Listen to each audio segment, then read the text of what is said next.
그런가 하면 야 아무리 술의 문제라지만 이 술에 취해 이런 짓까지 벌인답니다. 장윤 변호사님. 그렇습니다. 도둑이 재발절인다. 바로 이럴 때 쓰는 표현인 것 같은데요. 결국 더 큰 처벌을 면치 못하게 됐습니다. 영상으로 한번 확인해 보시죠. 무슨 일일까요, 네.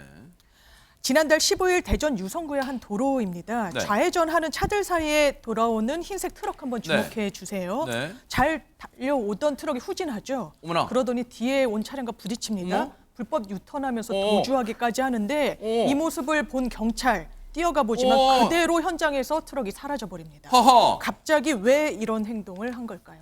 아니 혹시 집에 아차 가스불 안 꺼놓고 그게 생각난 거예요 혹시? 아무리 바쁜 일이 있어도 사고를 낸 후에 이렇게 도주해서는 안 되겠죠. 어허. 왜 그런 건지 영상에서 확인이 됩니다. 영상에서는 보이지 않지만요. 사실 해당 삼거리에선 음주 단속이 이뤄지고 있던 상황이었습니다. 어허. 단속 중이던 경찰을 보자 트럭 운전자 갑자기 후진을 한 후에 유턴을 해 달아났던 것인데요. 재빠르게 순찰차로 뛰어가 트럭을 추격하기 시작한 경찰. 경찰의 정차 요구도 무시한 채 트럭은 계속 도주합니다. 어머머. 도로를 달리고 또 어머머. 달리고 좁은 길도 아슬아슬하게 주행을 하더니요. 갑자기 정차하죠. 운전자 차량에서 내려서 이번에는 샛길로 도망을 칩니다. 하하. 따라 내린 경찰의 재빠른 추격으로 얼마 안 돼 검거에는 성공하게 됐습니다. 그래서 때마침 저 차가 유턴을 할 때 경찰이 재빨리 따라가던 그런 현장이었군요. 그게 단속 현장이었는데 경찰 얘기 들어보시고 이어가 보도록 하겠습니다. 음주 단속 중에 피의자가 경찰관이 음주 단속하고 있는 걸 목격하고 차를 뒤로 후진해서 뒷차와 사고를 내고 도주한 상황이었어요. 거기 어린이보호 구역이 되게 많은 곳이었어서 신속히 추격해서 인명피해 없이 안전하게 검거한 사건입니다. 이전에 음주 단속을 여러 번 걸려서 이번에 또 걸리면 좀 처벌이 크기 때문에 이제 잡히지 않으려고 도주했다고 합니다. 아니 본인도 현장에서 불법 유턴하면서 내뺐다는 것은 김현주 평론가님 본인도 자신이 운전대 음주하고 운전대 잡은 걸 지금 잘못한 걸 안다는 거 아니에요 지금. 도둑이 재발절인 거라고 봐야 아하. 되겠죠. 본인이 술을 마시고 운전대를 잡았는데 가다 보니까 앞에서 음주 단속을 아하. 하고 있는 거 아니에요. 네. 그러니까 어떻게 하겠어요. 뒷차를 쿵 하고 받고 어허. 불법 유턴을 해서 2km를 도주를 합니다. 2km씩이나요? 그러니까 무슨 범죄 영화를 좀 본 것 같아요.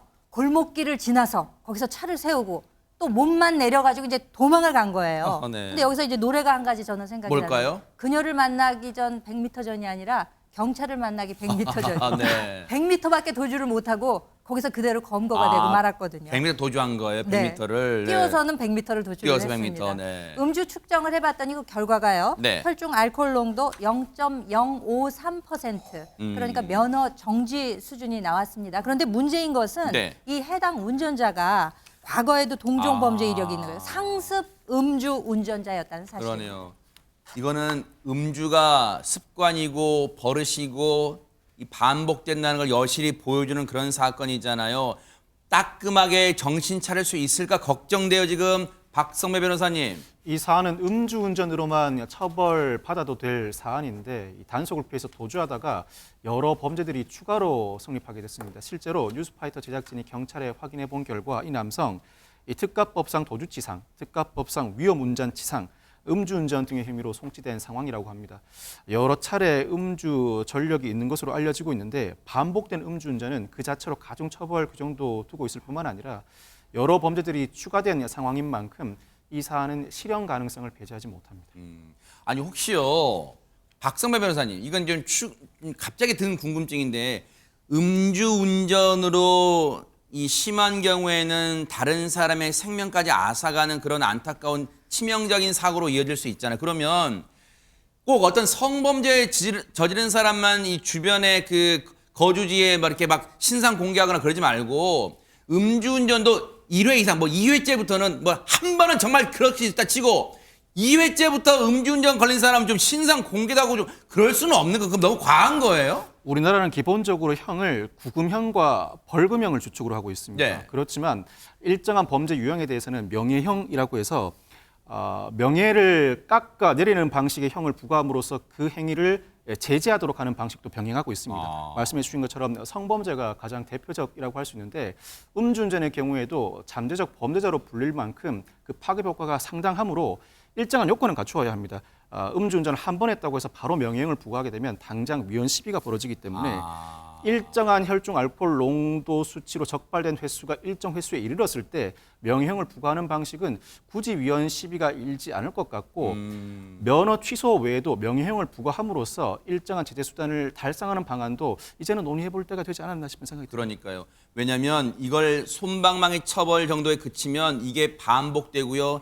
이 음주운전이 그냥 나도 음주운전 다른 사람도 하니까 나도 할 수 있겠구나 잘못된 신호로 번질 수가 있어요. 반드시 법의 강력한 처벌 있어야 될 것 같습니다. 보고 계십니까? 대박 사건. 네, 안녕하십니까? 김명준입니다. 여러분과 함께하는 뉴스파이터. 다양한 소식과 뉴스를 보고 싶으시면 화면 오른쪽을 꾹 눌러 구독해 주시길 바랍니다. TV로도 유튜브로도 여러분께 한 발 더 다가가겠습니다. MBN 뉴스와 뉴스파이터를 사랑해 주셔서 고맙습니다.